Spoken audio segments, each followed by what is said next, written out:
Mohta college की online पाठशाला में आपका हार्दिक स्वागत है। तो देखिए, हम देख रहे थे यानी बीए पार्ट सेकंड के 2019 के अंदर जो एनसी का जो एग्जाम हुआ था, इसके अलावा जो सप्लीमेंट्री एग्जाम 2019 में किस तरीके से प्रश्नों के अंदर यानी प्रश्न पूछे जाते हैं 2021 में, इस प्रश्नों में से किस प्रकार के प्रश्न है वो पढ़ेंगे। हालांकि मैंने पहले बता दिया, क्लास में हमने 2020 के, 19 के और 18 के प्रश्न करवा दिए, क्योंकि कुछ विद्यार्थी क्लास में नहीं आते हैं, तो उसके लिए अपने यानी ऑनलाइन क्लासेस भी कंटिन्यू जारी है। क्योंकि कोरोना के केस बढ़ रहे हैं, तो आप घर पर रहें, सुरक्षित रहें और जो गाइडलाइन है उन गाइडलाइनों का पालन करें, मास्क जरूर लगाएं भाई।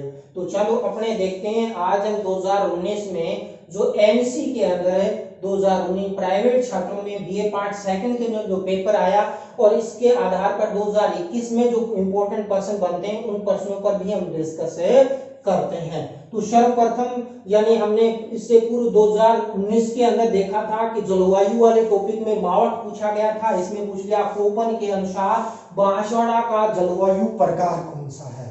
तो देखिए, कोपेन थॉर्नवेट टिरवाथा ने राजस्थान की विश्व की जलवायु का वर्गीकरण किया। उसके आधार पर भारत में जिस जिस दशाएं वहां की कंडीशन आई, उसी के आधार पर यानी राजस्थान की जलवायु को भी 4 भागों में कोपेन ने मुख्य रूप से वर्गीकृत किया है। इस जलवायु का जो वर्गीकरण का अलग से वीडियो हमने बनाया है, क्लास में भी इसको क्लियर किया है, वैसे भी एग्जाम की दृष्टि से भी इम्पोर्टेंट है। तो पहले तो हम देखते हैं, सीधा इस प्रश्न पर आते हैं। कोपेन के अनुसार इन बांसवाड़ा का जलवायु प्रकार, तो ये आ जाता है उष्ण कटिबंधीय आर्द्र प्रदेश। तो उष्ण कटिबंधीय आर्द्र प्रदेश राजस्थान में कहाँ है, यानी ये आ जाता है डूंगरपुर, उदयपुर से लेकर चित्तौड़गढ़ होते हुए कुछ ये झालावाड़ वाला जो क्षेत्र है, ये क्षेत्र है यानी उष्ण कटिबंधीय आर्द्र क्षेत्र माना है कोपेन ने, जिसको शॉर्ट में कहते हैं एडब्ल्यू जलवायु प्रदेश। तो रटना नहीं, इसको थोड़ा सा समझना है। समझने के अंदर देखें तो इसके अंदर कोपेन के जलवायु वर्गीकरण में जो दक्षिणी राजस्थान है, और दक्षिणी राजस्थान में भी कौन सा, यानी डूंगरपुर है, बांसवाड़ा है, या वर्तमान का जो प्रतापगढ़ और झालावाड़ है, और इस कुछ मात्रा में उदयपुर वाला जो क्षेत्र है, इसके अंदर यानी उष्ण कटिबंधीय आर्द्र दशाएं पाई जाती है। तो इसी को कहते हैं उष्ण कटिबंधीय आर्द्र जलवायु प्रदेश। तो यानी बांसवाड़ा किसमें आ जाएगा, उष्ण कटिबंधीय आर्द्र जलवायु प्रदेश। तो इसको चूंकि 50 शब्दों में लिखना है, तो 50 शब्दों में किस प्रकार लिखेंगे कि कोपेन ने जलवायु वर्गीकरण में दक्षिणी राजस्थान, विशेषकर डूंगरपुर, बांसवाड़ा, प्रतापगढ़, झालावाड़ और थोड़ा उदयपुर वाला जो भाग है, वहां उष्ण कटिबंधीय आर्द्र प्रदेश के अंदर आता है कोपेन के जलवायु वर्गीकरण के अनुसार, जिसको शॉर्ट में कहते हैं एडब्ल्यू जलवायु प्रदेश। तो कोपेन के जलवायु वर्गीकरण के अंदर इसमें हमने बात कर ली। अब हम बात करते हैं नेक्स्ट पर्सन की तरफ, दूसरे पर्सन की तरफ। दूसरा ऐसे पूछ लिया राजस्थान की नदियों में, नदियों को कहते हैं अपुआ प्रणाली। तो राजस्थान में हमने डिस्कस किया था मैप के माध्यम से, रेखा चित्र के माध्यम से, कि राजस्थान के अंदर 3 प्रकार की नदियां हैं। कुछ नदियां तो यानी अरावली जल विभाजक रेखा का काम करती है, तो अरावली के पश्चिम की नदियां हैं, या तो थार के मरुस्थल के अंदर किसी झील में जाकर समाप्त हो जाती है, मरुस्थल में विलीन हो जाती है, और या क्या होती है, जैसे लूणी है वो कहां पर गिर जाती है भाई, कच्छ की खाड़ी में, पश्चिम बनास कच्छ की खाड़ी में। इसके अलावा माही और साबरमती ये भी कहां पर गिरती है, यानी खंभात की खाड़ी में, जो अरब सागर का भाग है। तो कुछ भाग बंगाल की खाड़ी का बनाता है, कुछ आंतरिक। तो 3 प्रकार की अपुआ प्रणाली आ गई। ये राजस्थान की अपुआ प्रणाली के अंदर नदियों के नाम पूछ लिए। हालांकि 7 नंबर के प्रश्न में मोस्ट इंपोर्टेंट है की बार 2021 के अंदर, तो इसके अंदर हम डिस्कस करें राजस्थान की आंतरिक अपुआ प्रणाली। तो आपको पता है कि राजस्थान के 60.2% भाग पर आंतरिक अपुआ प्रणाली पाई जाती है। तो राजस्थान में आंतरिक प्रवाह प्रणाली की नदियां कौन सी है, तो नंबर 1 तो कालका शिमला से निकलने वाली जो गद्दर नदी है, जो कई बार तो सूतगढ़ के दौरों में, कई बार पाकिस्तान में इसका अपुआ क्षेत्र हकरा है, वहां तक चली जाती है। तो राजस्थान की सबसे बड़ी आंतरिक प्रवाह की नदी है गद्दर नदी, जिसको नाली भी कहा जाता है, और प्राचीन काल की सरस्वती नदी के पेटे में ये नदी बहती है।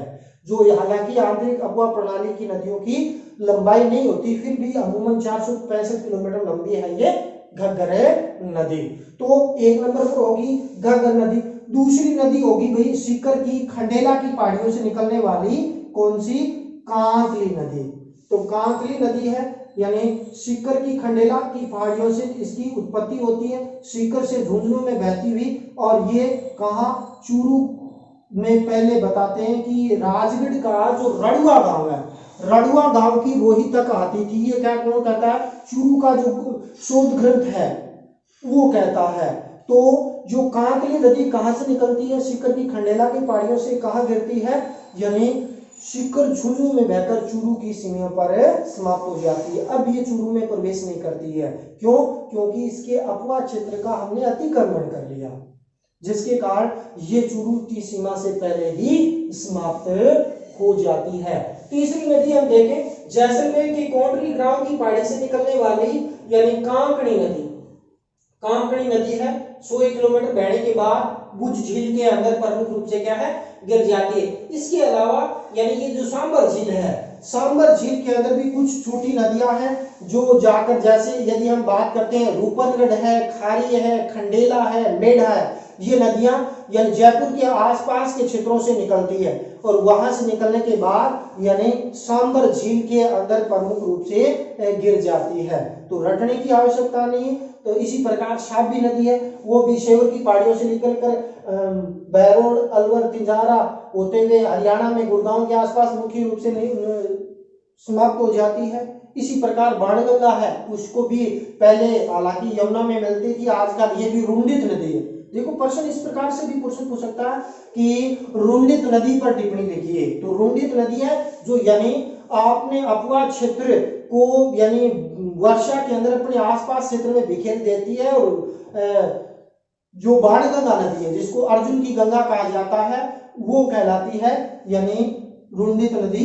कौन सी, बाणगंगा नदी। तो इस प्रकार आंतरिक अपवा प्रणाली की 5-6 नदियों के नाम इसके अंदर लिखने थे। यदि आप ये थोड़ा सा कर देते हो कि कांकरी नदी सीकर की खंडेला की पहाड़ियों से निकलकर सीकर झुंझुनू बहकर चूरू सीमा पर समाप्त हो जाती है। कालका शिमला हिमाचल प्रदेश से निकलकर बहकर छत्तीसगढ़ के दोनों में विलुप्त हो जाती है। कांकड़ी नदी जैसलमेर के यानी कोटरी गांव की पहाड़ी से निकलकर भुज झील के अंदर गिर जाती है। तो यानी और बढ़िया तरीके से इफेक्टिव बनता है। और ये चीजें चूंकि ये उद्देश्य अपना ये नहीं है कि कंपटीशन की तैयारी भी साथ साथ में करवाना।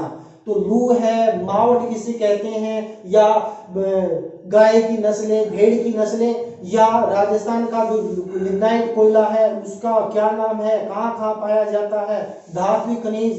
तो ये जो प्रश्न है ये कंपटीशन एग्जाम में पूछे जाते हैं। जैसे पिछली बार रेट में पूछा गया यानी बैडलैंड ट्रॉफी क्या, बेहड़ भूमि क्या है, यानी राजस्थान भारत में सर्वाधिक बेहड़ भूमि कौन सी नदी बनाती है, चंबल नदी बनाती है। तो कंपटीशन एग्जाम में इससे संबंधित प्रश्न विशेष रूप से पूछे जाते हैं। तो उन प्रश्नों पर भी हम थोड़ा सा डिस्कस करेंगे। तो इस प्रकार हमने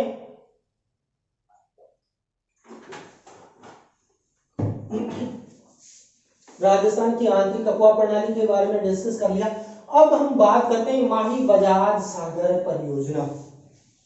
तो अब की बार हम यानी आपकी इंदिरा गांधी नहर परियोजना पर 7 नंबर का प्रश्न है जो मोस्ट इंपोर्टेंट प्रश्न है यूट्यूब के ऊपर, और क्लास में इसको दोनों जगह करवा दिया गया है। तो उसका भी अवलोकन करें।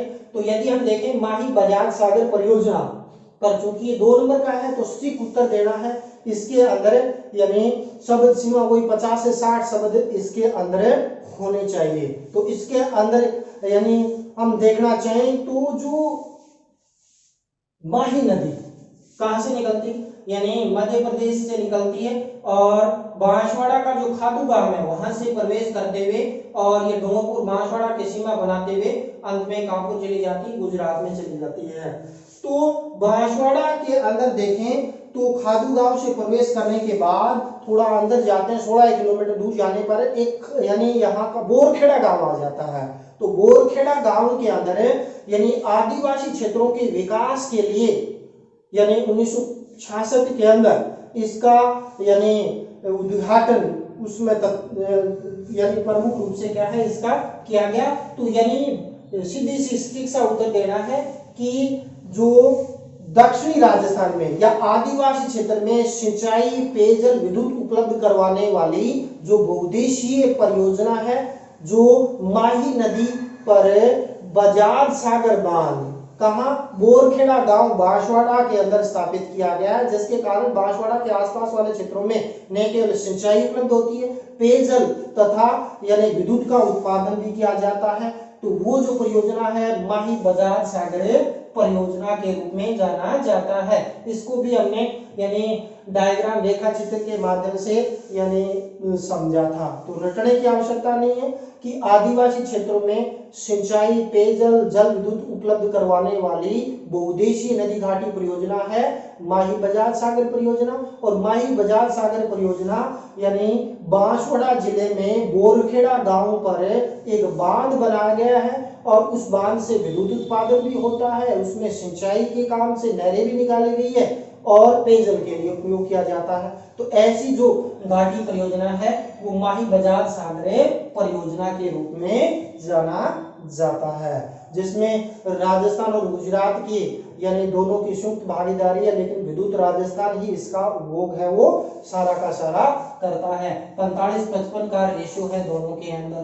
तो ये हो गया माही बजाज सागर परियोजना। तो मैंने बता दिया 7 नंबर के प्रश्न में यानी जो इम्पोर्टेंट है वो है इंदिरा गांधी नहर परियोजना। हालांकि बड़े में भी पूछा जा सकता है लेकिन बड़े प्रश्न कम आएंगे। तो देखिए इससे पूर्व वाला जो वीडियो था हमने देखा था गाय की प्रमुख नस्लें, और अब 2019 के मेन एग्जाम में क्या पूछा, राजस्थान में भेड़ की नस्लें कौन कौन सी है।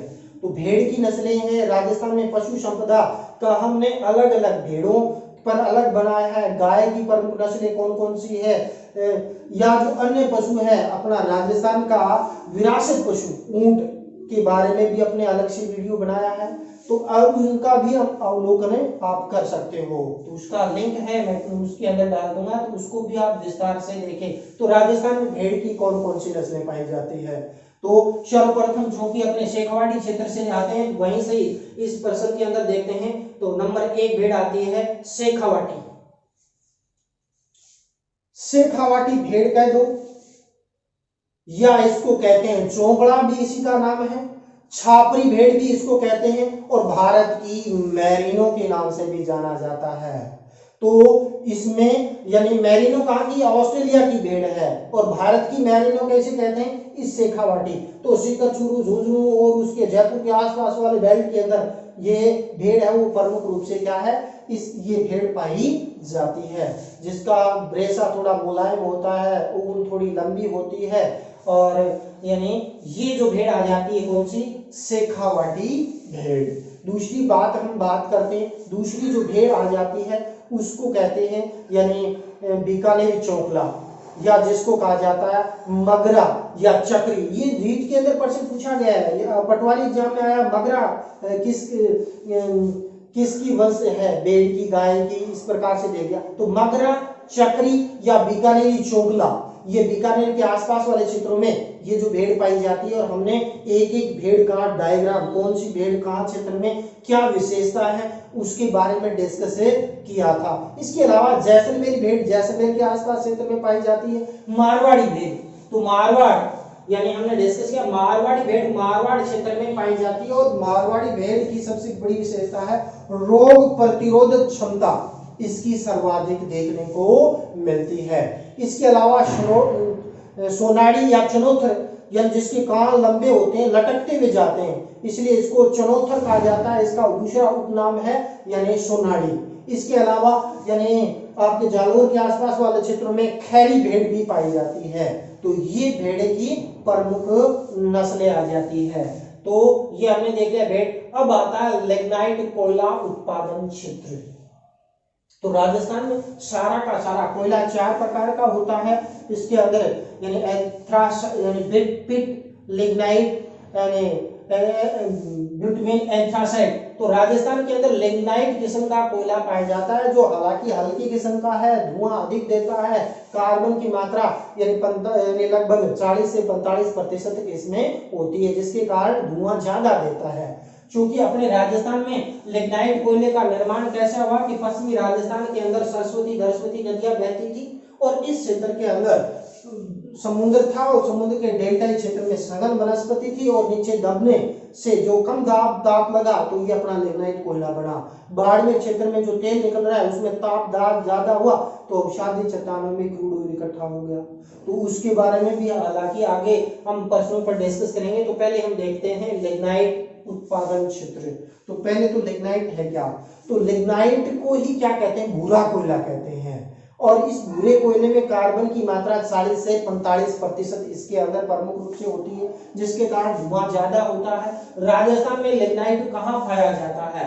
तो देखिए, एक तो ये आ जाता है बीकानेर, और बीकानेर के अंदर एक तो आ जाता है यानी पलाना क्षेत्र, और दूसरा आ जाता है बरसीपुर या इसके आसपास वाला जो चानेरी वाला जो क्षेत्र है, वहां पूरे यानी कोयले के विशाल भंडार पाए जाते हैं। तो वहां देखें तो 5,60,000 टन लिग्नाइट कोयले के भंडार हैं वो प्रमुख रूप से पाए जाते हैं। फिर देखिए, बीकानेर से लगता हुआ जो क्षेत्र है नागौर, तो नागौर के अंदर भी यानी कोयला पाया जाता है। वो भी कौन सा? लिग्नाइट कोयला प्रमुख रूप से देखने को मिलता है। तो यानी बीकानेर के अंदर जो यानी नागौर है, नागौर के अंदर है मेड़ता रोड। तो मेड़ता रोड है, वहां पूरे ये प्रमुख रूप से क्या है? कोयले के यानी भंडार, लिग्नाइट कोयले के भंडार है वो इस क्षेत्र में पाए जाते हैं। तो नागौर का मेड़ता रोड है, या लगभग 30 लाख टन कोयले के भंडार है वो इस क्षेत्र के अंदर प्रमुख रूप से देखने को मिलते हैं। राजस्थान का दूसरा सबसे बड़ा जो कोयले के भंडार है जो ये क्षेत्र आ जाता है यानी बाड़मेर। और बाड़मेर के अंदर यदि किसी पर्टिकुलर क्षेत्र का यदि हम नाम देखना चाहें तो वो एक स्थान है कपूरडी। तो कपूरडी है, यहां 30 करोड़ टन, कितने? 30 करोड़ टन लिग्नाइट कोयले के भंडार हैं वो पाए जाते हैं। तो रटने की आवश्यकता नहीं। तो लिग्नाइट यानी पिट के बाद लोअर क्वालिटी का ये कोयला है जिसको भूरा कोयले के नाम से भी जाना जाता है। कार्बन की मात्रा 40 से 45%, जिसके कारण धुआं ज्यादा, इसमें कार्बन की मात्रा यानी धुआं ज्यादा ये देता है। और तीसरा यदि बात करें तो राजस्थान के अंदर बीकानेर के अंदर तो बरसिंहपुर है, पलाना है, चानेरी के आसपास वाले क्षेत्रों के अंदर यानी कोयला पाया जाता है। इसके अलावा यदि नागौर का मेड़ता सिटी या मेड़ता रोड के आसपास वाले क्षेत्रों में 30 लाख टन कोयले के भंडार पाए जाते हैं। बाड़मेर का जो कपूरडी है वह 30 करोड़ टन यानी लिग्नाइट कोयले के भंडार है वो पाए जाते हैं। हालांकि इसके अंदर ऊर्जा संसाधन के अंदर खनिज संसाधनों में कोयले का हमने विस्तार से अध्ययन किया है कि 7 नंबर के प्रश्न के अंदर किस प्रकार से बनेगा, वो चीजें भी हमने यानी देख ली थी। तो लिग्नाइट कोयला अब की बार भी मोस्ट इंपोर्टेंट है, 2 नंबर के प्रश्न के अंदर आने के पूरे चांसेस इसके यानी बनते हैं। इसके बाद नेक्स्ट हम देखते हैं वस्त्र निर्माण केंद्र। और वस्त्र में भी आपको पता है कि राजस्थान में यानी सबसे ज्यादा जो वस्त्र है वो सूती वस्त्र है। तो सूती वस्त्र के उत्पादन के प्रमुख केंद्रों के अंदर हम बात करें तो आपने देखें तो राजस्थान के अंदर सूती वस्त्र है या ऊनी वस्त्र, उसके बारे में विस्तार से हमने अध्ययन किया। तो वस्त्र उत्पादन के प्रमुख केंद्र कौन कौन से हैं तो उस पर भी हम डिस्कस करेंगे। तो देखिए, सूती वस्त्र के यानी बड़े केंद्रों में देखते हैं तो राजस्थान में सर्वप्रथम सूती वस्त्र की मिल की स्थापना अजमेर के ब्यावर के अंदर, कौन सी? जी कृष्णा मिल 1889 में स्थापित हुई। यहीं पर दूसरी मिल 1906 में एडवर्ड मिल, वो भी कहाँ? ब्यावर अजमेर में स्थापित हुई। तीसरी मिल 1925 में महालक्ष्मी मिल के नाम से यानी स्थापित हुई, वो भी कहाँ? ब्यावर में। तो एक तो इसका केंद्र कौन सा हो गया?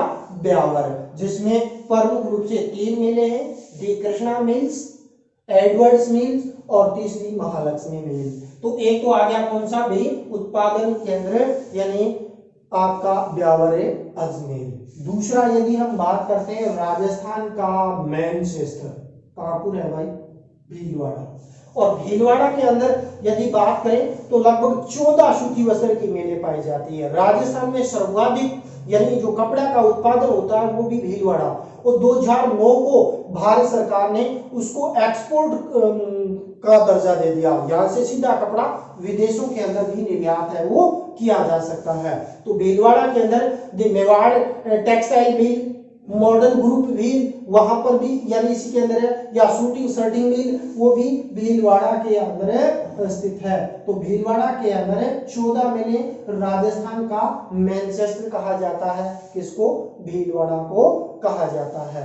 इसके अलावा यानी अन्य गुलाबपुरा है वो भी राजस्थान स्पिनिंग या वीविंग मिल्स यानी पाई जाती है। इसके अलावा अलवर का भिवाड़ी क्षेत्र है जिसको आधुनिक राजस्थान का मैनचेस्टर के नाम से भी जाना जाता है। तो ये आ गया वस्त्र निर्माण के प्रमुख केंद्र। इसके बाद नेक्स्ट प्रश्न आते हैं राजस्थान में ग्रासिया के निवास क्षेत्र। ग्रासिया भी दोनों जनजातियों का डायग्राम रेखा चित्र के माध्यम से हमने विस्तार से अध्ययन किया। तो उसमें प्रत्येक की क्या क्या वेशभूषा, क्या खान पान है, रहन सहन के बारे में विस्तार से अध्ययन किया। फिर भी चूंकि 2 नंबर का प्रश्न है तो उसमें हम किस प्रकार से लिखें उसके बारे में डिस्कस कर लेते हैं। तो देखिए जो ये हमारी ग्रासिया जनजाति है वो अपने राजस्थान के मैप में देखते हैं तो राजस्थान की जो दक्षिणी पूर्वी राजस्थान है, दक्षिण पूर्वी राजस्थान के अंदर ग्रासिया जनजाति है वो प्रमुख रूप से देखने को मिलती है। तो ग्रासिया जनजाति राजस्थान में कहाँ पाई जाती है? तो ये मिलती है, यहाँ से लग जाऊं, सिरोही, इसके बाद राजसमंद है, उदयपुर है, डूंगरपुर है, बांसवाड़ा वाला जो क्षेत्र है। इसके अलावा कुछ मात्रा में जो ग्रासिया है वो पाया जाता है भीलवाड़ा क्षेत्र के अंदर भी कुछ मात्रा के अंदर देखने को मिलता है। तो प्रमुख सिरोही, उदयपुर, डूंगरपुर, पाली वाला जो क्षेत्र है पाया जाता है। लेकिन प्रमुख रूप से यानी 90% जो ग्रासिया जनजाति है वो सिरोही का एक तो आबू रोड और दूसरी यदि देखना चाहें तो पिंडवाड़ा। तो आबू रोड और पिंडवाड़ा तहसीलों के अंदर यानी सर्वाधिक मात्रा में ग्रासिया पाए जाते हैं और वो कहाँ है? सिरोही। तो आबू रोड और दूसरा यदि हम देखना चाहें तो पिंडवाड़ा, 2 तहसीलों में सर्वाधिक है। इसके अलावा दक्षिण पूर्वी राजस्थान में उदयपुर, डूंगरपुर और पाली में प्रमुख रूप से ग्रासिया जनजाति पाई जाती है। भील जनजाति कहाँ पर पाई जाती है भाई बताइए? भील के लिए दक्षिणी राजस्थान आएगा, कौन कौन से जिले आते हैं उसको भी आप कमेंट बॉक्स के अंदर बताएं कि ये जनजाति भील का आवास क्षेत्र कहाँ पर है। तो प्रश्न एक बार ग्रासिया से पूछ लिया जाता है, दूसरी बार भील से। और मोस्ट इंपोर्टेंट है बड़े प्रश्न में अब की बार ग्रासिया जनजाति के बारे में पूछा जा सकता है। इसके बाद नेक्स्ट वही आ गया डोग क्षेत्र और इसी को कहते हैं चंबल के बीहड़ क्षेत्र। तो डोग क्षेत्र का हमने डिस्कस किया था कि पूर्वी राजस्थान के अंदर चंबल नदी के द्वारा जो वर्षा ऋतु के अंदर यानी अवनालिका या उबड़ खाबड़ या जो खड़युक्त स्थलाकृति कहते हैं उसको बेहड़ या इसी को कहते हैं डोग क्षेत्र। तो राजस्थान में सर्वाधिक डोग क्षेत्र सवाई माधोपुर, धौलपुर और करौली वाला जो बेल्ट उसको डोग क्षेत्र कहते हैं। और करौली को तो डोग की रानी के नाम से जाना जाता है पटवारी के अंदर। और दूसरा राजस्थान पुलिस में ये प्रश्न पूछा जा चुका है। तो डोग क्षेत्र की यदि हम बात करते हैं तो डोग क्षेत्र यानी चूंकि भौगोलिक और सामाजिक दृष्टि के कारण इस क्षेत्र में दस्यु तथा अपराधियों की शरणस्थली रहा है। क्यों? क्योंकि यहाँ खड़युक्त स्थलाकृति है और उस क्षेत्र के अंदर वन संपदा भी है और जहाँ वहां के लोग चोरी करके डाकू इस क्षेत्र में यानी क्या हो जाते थे? चले जाते थे। तो यह डोग क्षेत्र यानी इस प्रकार इसको हम परिभाषित कर सकते हैं। तो डोग क्षेत्र के अंदर डोग की रानी कहा जाता है यानी कहा करौली को सर्वाधिक डोग क्षेत्र यानी बैडलैंड ट्रॉपिक इसको भी कहते हैं उत्खात स्थलाकृतियां जो कौन बनाती? भारत में सर्वाधिक उत्खात स्थलाकृतियां बनाती है चंबल नदी। यह नीट के अंदर भी ये प्रश्न पूछा गया है जिसका हमने पिछली वीडियो के अंदर इसका हमने डिस्कस विस्तार से किया था। तो ये चीजें आ जाती है डोग क्षेत्र या इसको कहते हैं बेहड़ क्षेत्र के नाम से भी जाना जाता है। अब आ गया अरावली के पश्चिम में सर्वाधिक ग्रामीण व नगरीय जिले यानी अरावली ये सिरोही से लेकर ठेठ यहाँ तक अरावली अलवर तक।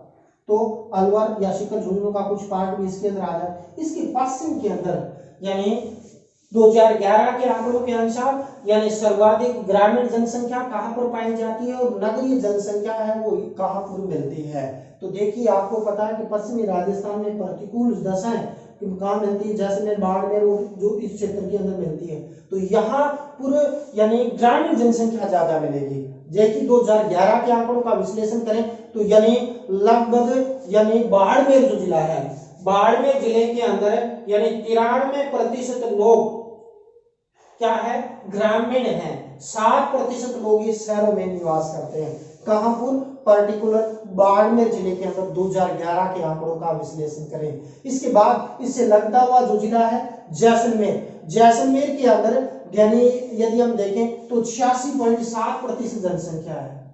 86.7% जनसंख्या क्या पाई जाती है, ग्रामीण जनसंख्या पाई जाती है। यहाँ भी 13.3% लोग ही शहरी जनसंख्या इसके अंदर यानी निवास करते हैं। तो जैसलमेर में यानी इसके बाड़मेर में 93, जैसलमेर 86.7। इसके बाद तीसरा स्थान आता है हनुमानगढ़ जिले का।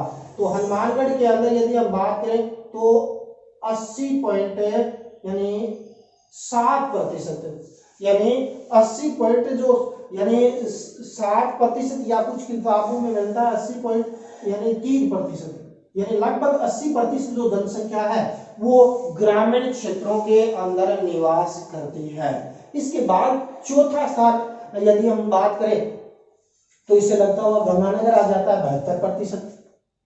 इसके बाद पांचवें स्थान पर अपना चूरू आ जाता है 71.7% जो जनसंख्या है वो शहरों के अंदर यानी गांवों के अंदर निवास करती है। तो इसमें बाड़मेर के अंदर 93% आ जाता है।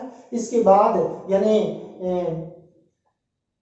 जैसलमेर में 86.7 आ जाता है, 80.3 हनुमानगढ़, इसके अलावा 72% आ जाता है गंगानगर में, 71.7% आ जाती है चूरू जिले के अंदर। अब हम बात करते हैं कि ये तो हमने देख ली ग्रामीण, सर्वाधिक ग्रामीण जनसंख्या और यानी सर्वाधिक नगरीकृत जिले कौन से हैं, जो अरावली के पश्चिम में। हालांकि वैसे देखें तो कोटा के अंदर है नगरीकृत, लेकिन क्योंकि इसमें अरावली के पश्चिम में पूछा है और प्रश्न को थोड़ा घुमाया है तो सर्वाधिक मिलती है, यानी इसलिए लगता हुआ जैसलमेर से यानी बाड़मेर से लगता हुआ जोधपुर। तो जोधपुर में 34.3% जनसंख्या है वो शहरों के अंदर निवास करती है।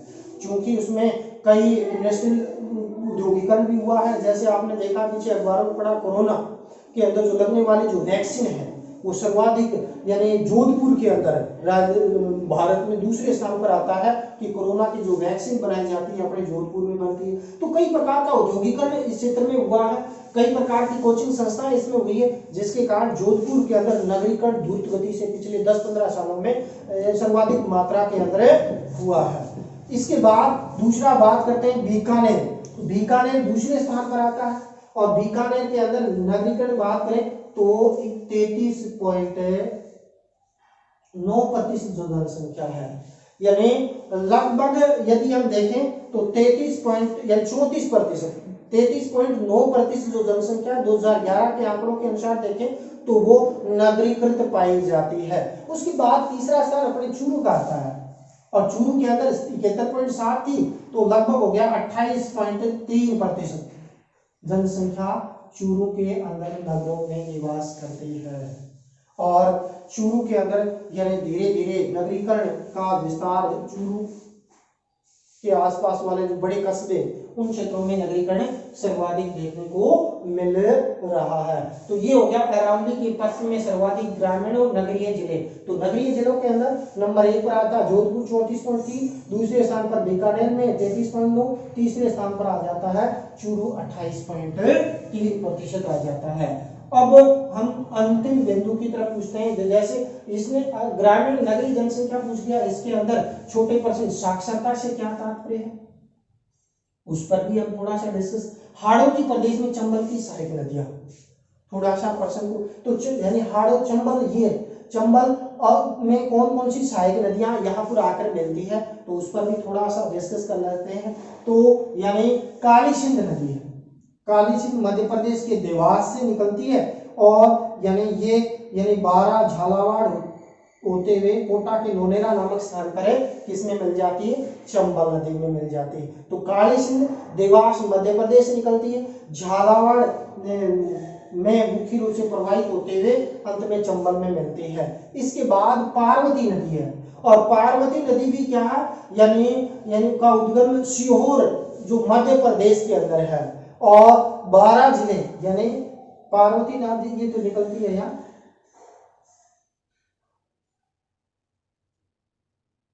काली सिंध, जो आहू और काली सिंध पर ही गागरोन का किला है। दूसरा यानी यहाँ से निकलते हुए और सवाई माधोपुर के अंदर जाकर कौन सी पार्वती, पार्वती नदी का उद्गम सीहोर मध्य प्रदेश होते हुए 12 जिले से बहती हुई सवाई माधोपुर में जाकर चंबल नदी के अंदर मिल जाती है। इसके अलावा परवन है, आहू है, ये नदियां भी चंबल की सहायक नदियों के अंदर हाड़ौती क्षेत्र में। इसमें देखिए वैसे तो देखें तो चंबल की लगभग 1 दर्जन से ज्यादा नदियां हैं, जिसमें इसमें पूछ लिया हाड़ौती प्रदेश में चंबल की सहायक नदियां, तो हाड़ौती के अंदर 3-4 ही नदियां हैं जिसका हमने डिस्कस कर लिया। नंबर 1 तो आ जाती है यानी पार्वती नदी है, जो यानी मध्य प्रदेश के सीहोर से निकलकर 12 जिले में बहती हुई यानी सवाई माधोपुर के समीप चंबल में मिलती। इससे पूर्व हमने काली सिंध है जो देवास मध्य प्रदेश से निकलकर झालावाड़ में जाकर चंबल में मिल जाती है। इसके अलावा परवन है, आहू है, ये नदियां हैं चंबल की सहायक नदियां हैं जो हाड़ौती क्षेत्र के अंदर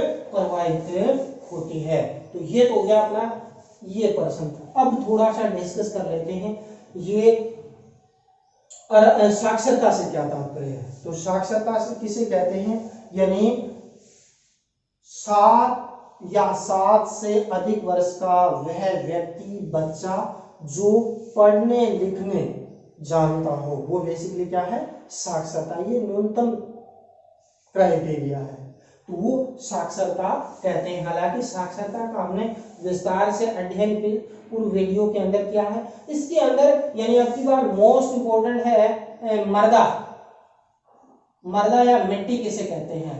पिछली बार पूछा था मिट्टी के प्रकारों के बारे में, तो मृदा किसे कहते हैं, तो सीधी सी बात है, रटने की आवश्यकता नहीं। मृदा भूपृष्ठ की वह ऊपरी परत है जो मूल चट्टानों और विभिन्न प्रकार के खनिजांशों, वनस्पति, जीवाश्म अवशेष के समेकन से 1.5 से 2 इंच मोटी जो परत है उसको क्या कहा जाता है, मृदा या मिट्टी कहा जाता है। और मिट्टी अपगर रेंगती हुई मृत्यु कहा जाता है। वर्तमान परिदृश्य में देखें तो मृदा के अंदर ऊसर है, बंजर है, रे है, कलर जैसी कई समस्याओं का सामना कर रही है। क्यों? क्योंकि वैज्ञानिक कृषि पद्धति करने या अधिक मात्रा में पेस्टिसाइड व केमिकल पदार्थों के डालने, जैविक खाद का यानी कम प्रयोग हो रहा है। हालांकि धीरे धीरे इसको प्रोत्साहन दिया जा रहा है, जिसके कारण ये मृदा यानी को उपजाऊ बनाया जा सके।